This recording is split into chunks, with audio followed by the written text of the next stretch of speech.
الحمدللہ الحمدللہ رب العالمین والصلاة والسلام علی محمد الامین اعوذ باللہ من الشیطان الرجیم بسم اللہ الرحمن الرحیم۔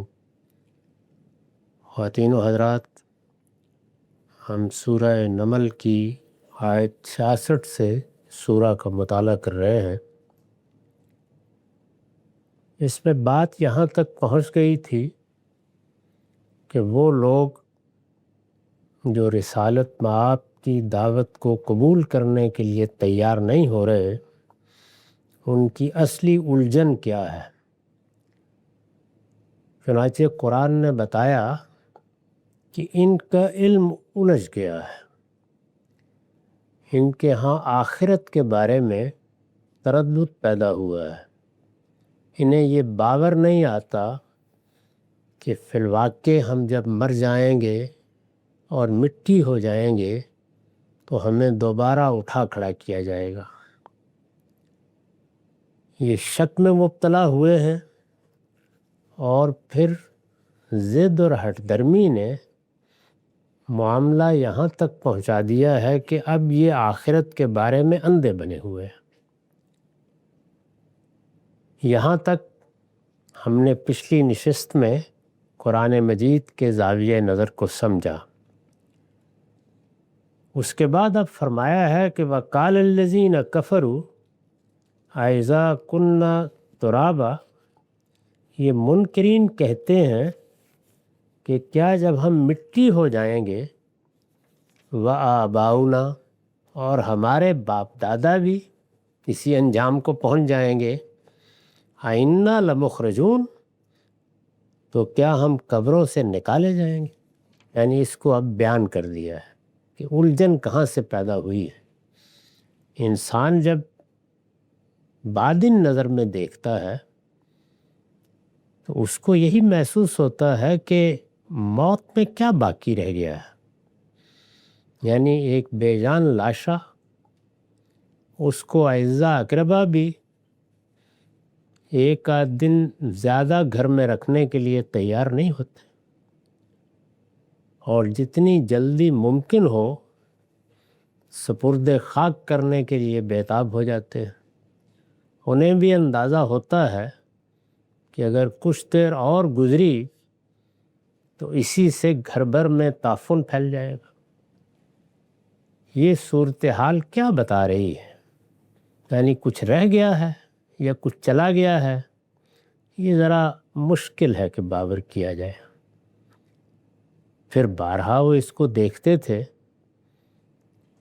کہ ہم نے جا کے سپرد خاک کر دیا، زیادہ دن نہیں گزرے کہ 2-4 ہڈیاں ہی رہ جاتی تھی باقی۔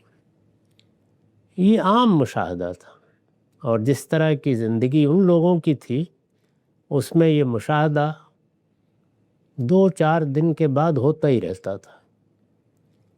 چنانچہ قرآن مجید نے یہ بتایا کہ یہ جو زندگی کے بارے میں عمومی مشاہدہ ہے، یہ اس بات کو باور نہیں کرنے دیتا کہ انسان کی حقیقت اس سے کچھ مختلف تھی جو اب ہمیں بے جان لاشے کی صورت میں نظر آ رہی ہے، یا کوئی ہستی تھی جو کہیں چلی گئی ہے تو کہاں گئی ہے، آخر موت بھی ہمارے سامنے ہی آئی ہے۔ اس سے متعلق اگر اس طرح کی کوئی داستان سنائی جائے کہ یہ سب کچھ جو کچھ تم نے دیکھا ہے یہ تو مادی وجود تھا، اصل حقیقت اس سے بالکل مختلف تھی، وہ تم سے چھپی ہوئی تھی، وہ غیر مرئی تھی، اس کی دنیا یہ دنیا نہیں ہے، تو یہ بظاہر ان کو افسانہ لگتا تھا۔ یعنی وہ یہ محسوس کرتے تھے کہ یہ کیا چیز ہے، یہ باور کرنا آسان نہیں ہے۔ تو اللہ کے پیغمبروں کو سب سے بڑھ کر جس چیز کے لیے مخالفت درپیش ہوئی ہے وہ در حقیقت یہی عقیدہ آخرت ہے۔ اس کائنات کو دیکھنے کے بعد یہ بات قرینِ قیاس سی لگتی ہے کہ اس کا خالق فی الواقع وہی ہستی ہو سکتی ہے جس کے بارے میں یہ پیغمبر بات کرتے ہیں، یا بعض دوسرے مفکرین جس کے بارے میں تعارف کراتے ہیں یہ ہو سکتا ہے، لیکن آخرت اس کا کوئی ربط ضبط واضح ہی نہیں ہوتا انسان کے لیے۔ اسی وجہ سے یہاں سے بات شروع کی تھی کہ بل ادارک علمہم فی الآخرہ، یعنی جس وقت اس پر غور کرتے ہیں، جو کچھ سنتے ہیں، جو کچھ دیکھتے ہیں، تو مشاہدے میں جو کچھ بیان کیا جا رہا ہے اس میں ان کے باہمی تعلق میں بظاہر ایسے لگتا ہے کہ کوئی ربط نہیں ہے، چنانچہ علم میں ایک طرح کی الجھن محسوس ہوتی ہے۔ یہ الجھن آہستہ آہستہ آدمی کو شک میں لے جاتی ہے۔ شک کا مطلب یہ ہے کہ کم و بیش وہ پہلو ترجیح پا گیا ہے جس کو ہم انکار کہتے ہیں۔ یعنی ایک تو یہ ہے کہ ظن میں کھڑے ہیں، وہاں دونوں جانب احتمال ہوتا ہے اور آدمی دونوں جانب کو سمجھتا ہے کہ اس کا بھی امکان ہے، اس کا بھی امکان ہے، لیکن جب شک کی طرف آدمی بڑھ جاتا ہے تو اس کا مطلب یہ ہے کہ انکار نے غلبہ پا لیا ہے۔ اور پھر اس کے بعد مزید یہ بتا دیا تھا کہ وہ جب پیغمبر کی دعوت سے دوچار ہوتے ہیں، پیغمبر پورے یقین کے ساتھ منادی کرتا ہے، وہ تو اس طرح آخرت کا ذکر کرتا ہے کہ دنیا کی زندگی بھی اس کے مقابلے میں کم حقیقی محسوس ہوتی ہے۔ وہ آخرت کے بارے میں صرف متنبع نہیں کرتا، اس میں جو کچھ ہونے والا ہے اس کے ایک ایک مرحلے کو بیان کرنا شروع کر دیتا ہے۔ وہ بتاتا ہے کہ تمہاری اس دنیا کی زندگی کا خاتمہ کس طریقے سے ہوگا، تم کس طرح اٹھائے جاؤ گے، اللہ پروردگار عالم کی بارگاہ میں تمہاری حاضری کس طریقے سے ہوگی، اور وہاں پھر کس طرح فیصلے سنائے جائیں گے اور وہ فیصلے کیا ہوں گے۔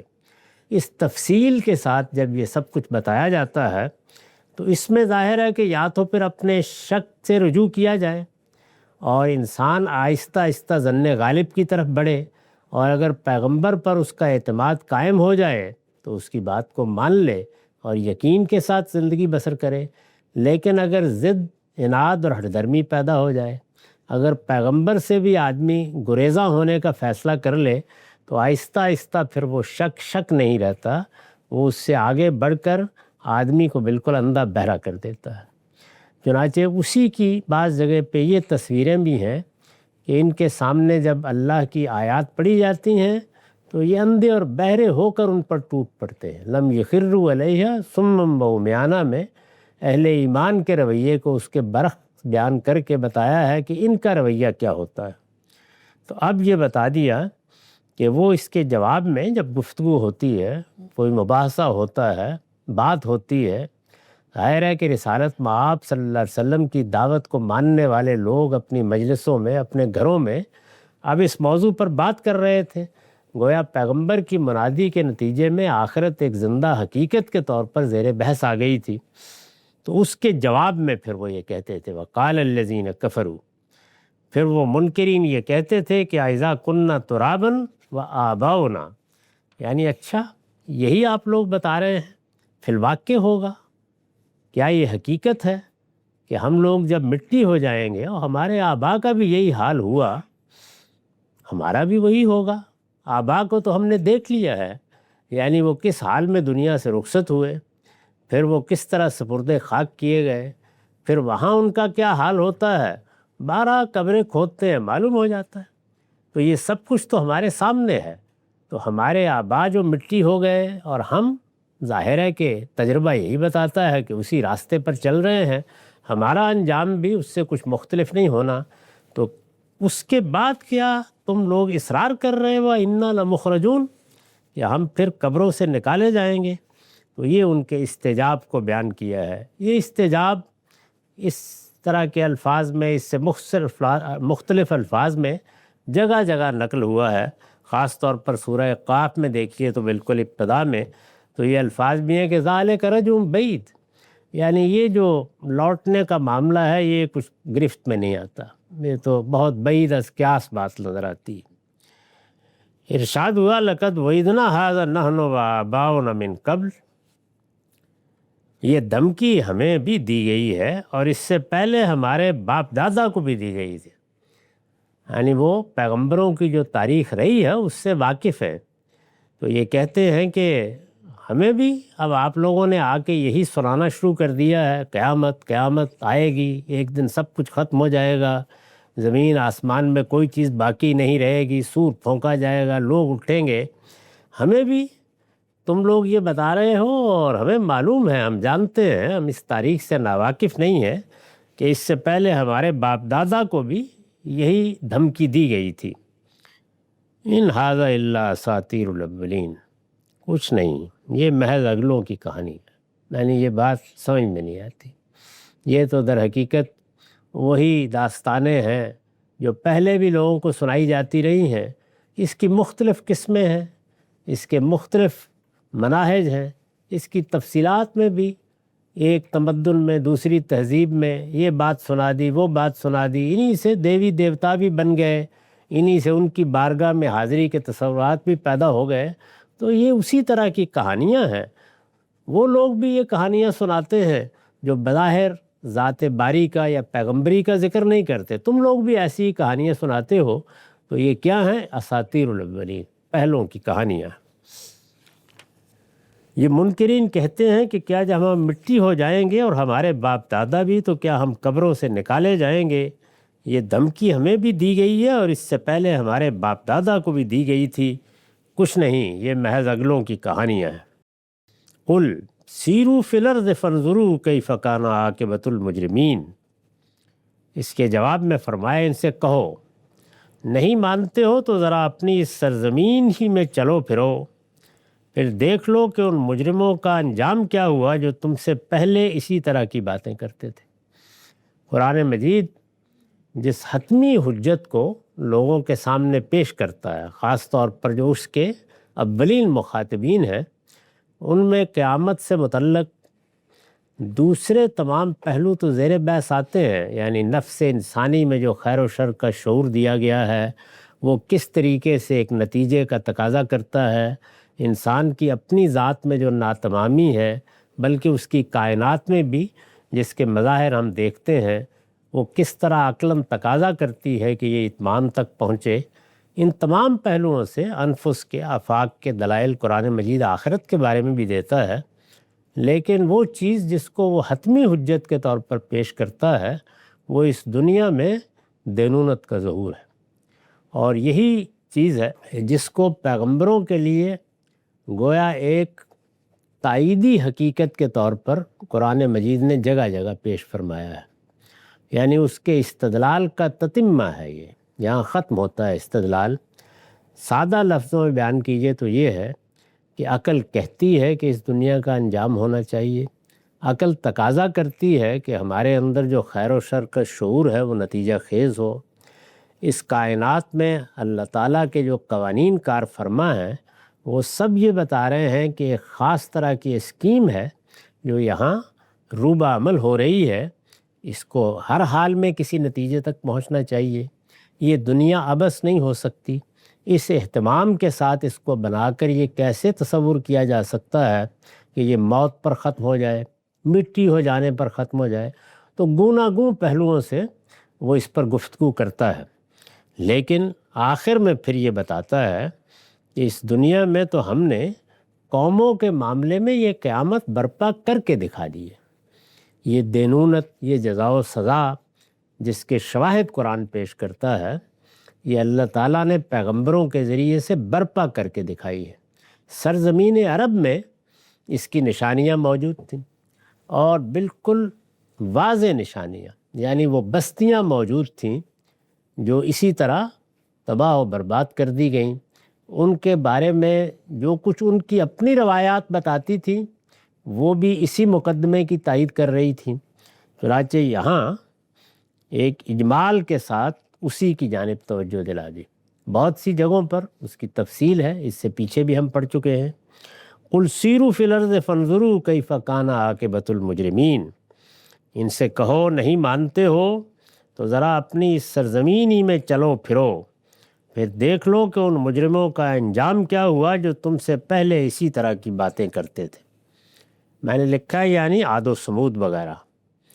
عاد، سمود یہ عرب کی قدیم قومیں ہیں، انہی کے علاقے کے لوگ ہیں۔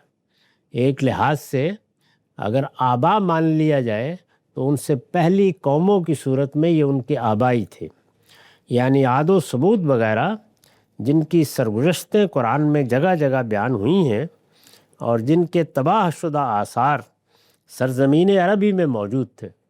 یعنی قرآن مجید نے اگر عاد کی سرگزشت سنائی ہے تو یہ ان کی سرزمین کی سرگزشت ہے۔ سمود کا علاقہ بھی انہی کا علاقہ ہے، قوم شعیب بھی اسی جگہ آباد تھی۔ ذرا اوپر اگر فلسطین کی طرف جائیے تو باقی اقوام کے آثار تھے۔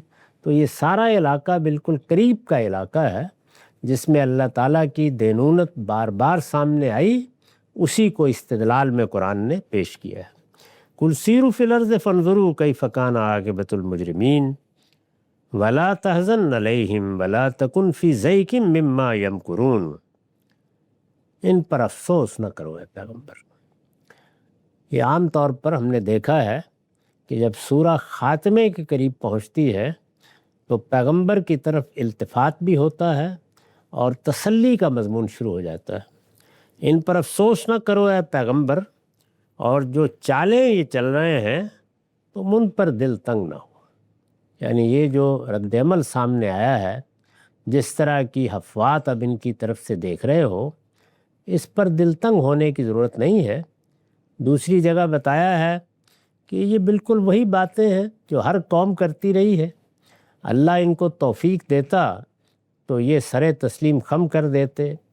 ان کے لیے بھلائی کی چیز یہ تھی کہ یہ اس مہلت سے فائدہ اٹھاتے، لیکن اگر انہوں نے یہ فیصلہ کر لیا ہے تو تمہارا کام اپنی ذمہ داری پورا کرنا ہے۔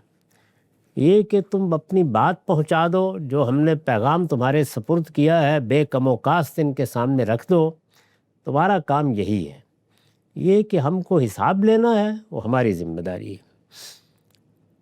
میں نے لکھا یہ نبی صلی اللہ علیہ وسلم کو تسلی ہے کہ ان کی ضد اور ہٹ درمی پر غم کھانے کی ضرورت نہیں ہے اور نہ ان کی شرارتوں سے آزردہ ہونا چاہیے۔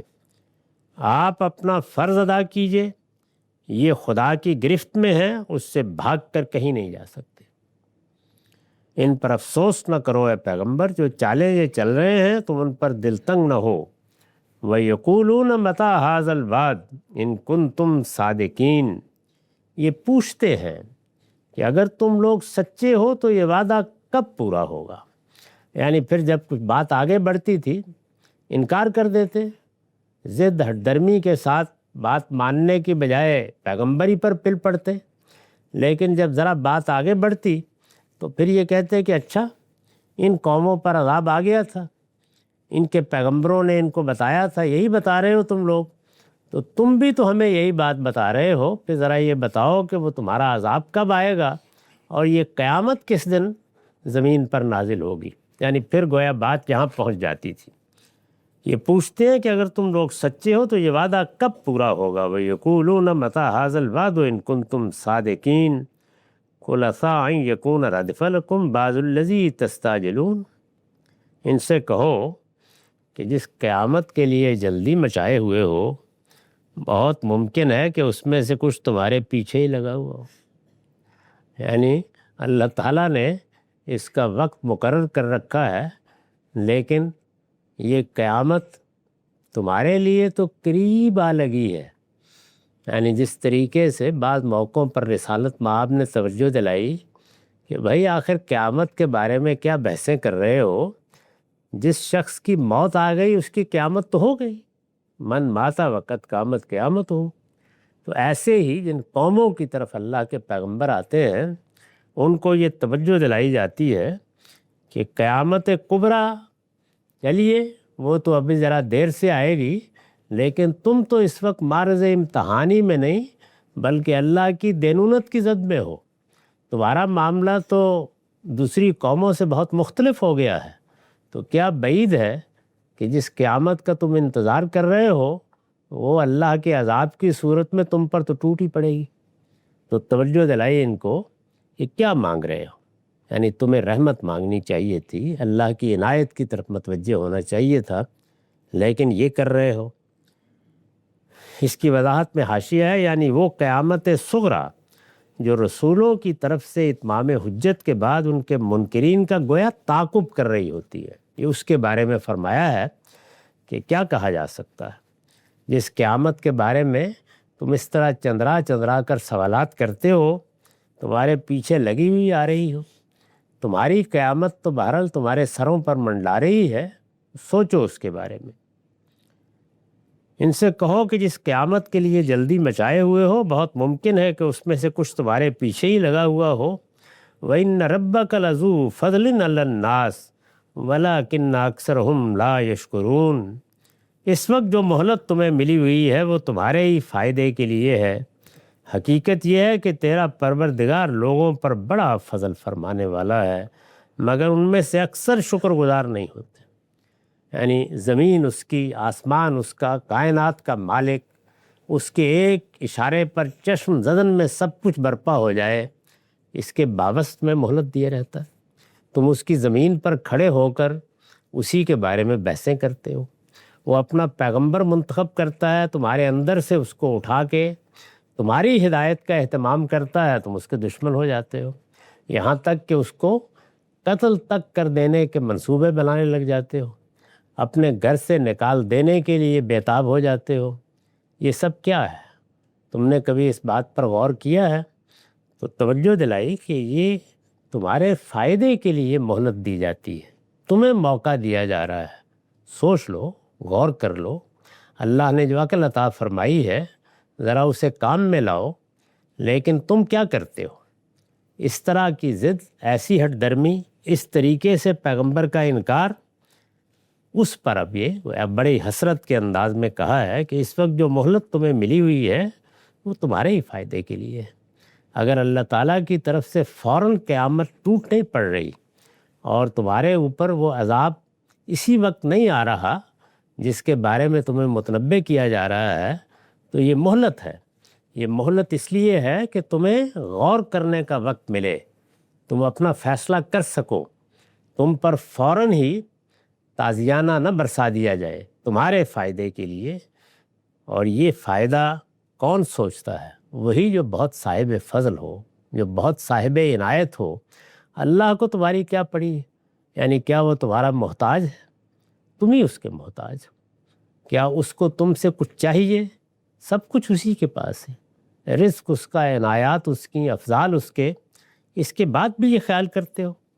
حقیقت یہ ہے کہ تیرا پروردگار لوگوں پر بڑا فضل فرمانے والا ہے، مگر ان میں سے اکثر شکر گزار نہیں ہوتے۔ وَإِنَّ رَبَّكَ لَيَعْلَمُ مَا تُكِنُّ صُدُورُهُمْ وَمَا يُعْلِنُونَ۔ ان کے سینے جو کچھ اپنے اندر چھپائے ہوئے ہیں اور جو کچھ یہ ظاہر کرتے ہیں، تیرا پروردگار یقیناً اسے جانتا ہے۔ یعنی ایسا نہیں ہے کہ جو کچھ یہ کہہ رہے ہیں اور جس طرح کہہ رہے ہیں اور اس کے لیے جو صغرا کبرا مرتب کر کے استدلال پیش کرنے کی جسارت کرتے ہیں، وہی سامنے کی چیز ان کا باطن بھی ہوتی ہے۔ ان کے باطن میں کیا ہے، وہاں کس نوعیت کے شکوک و شبہات ہیں، کیا چیزیں ہیں جو اس کا باعث بن رہی ہیں۔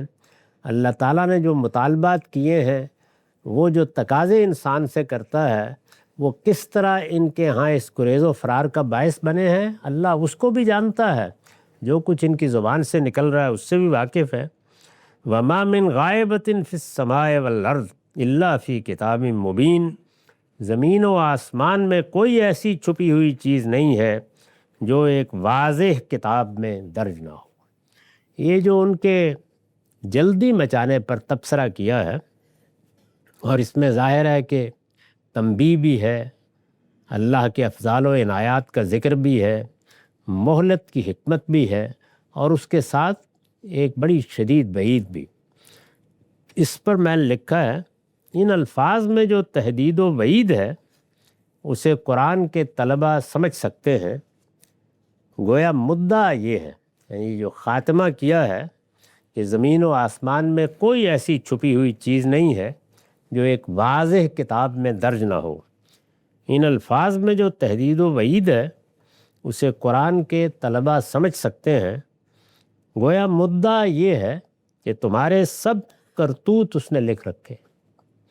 ایسا نہیں ہے کہ جو تم اپنی مجلسوں میں کہتے ہو، جو یہاں آ کے بیان کرتے ہو، جو گھروں میں ایک دوسرے کو بتا رہے ہوتے ہو اور جو دلوں میں چھپائے ہوئے ہو، ان میں سے کسی چیز سے بھی اس کائنات کا پروردگار ناواقف رہ جاتا ہے۔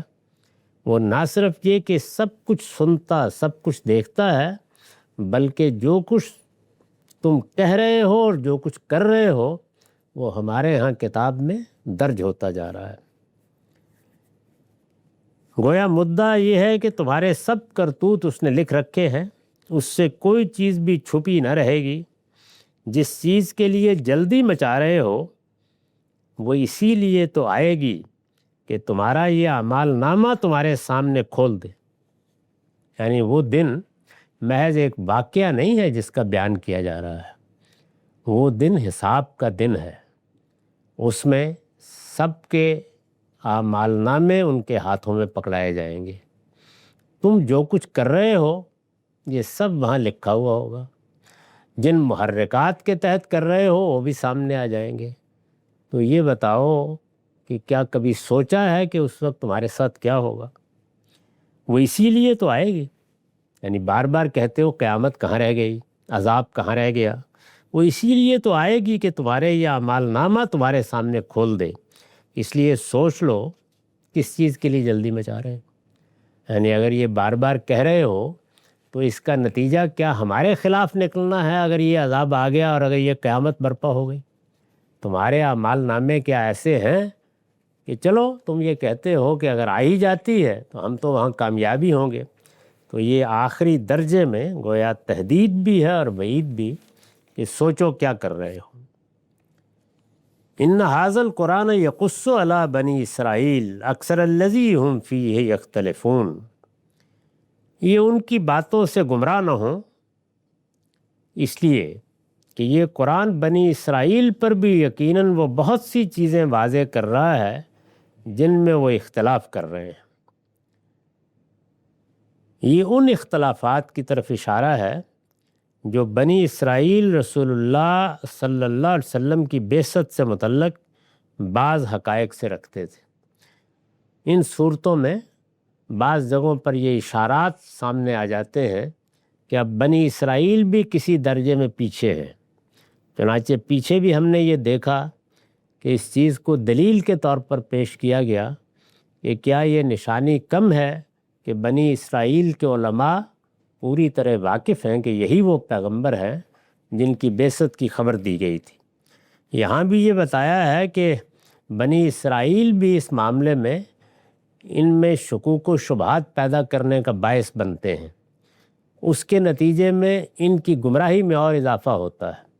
لیکن اگر یہ غور کریں تو ان کو معلوم ہو جائے کہ بنی اسرائیل کی اپنی تاریخ کیا ہے اور وہ کن مراحل سے گزرے ہیں۔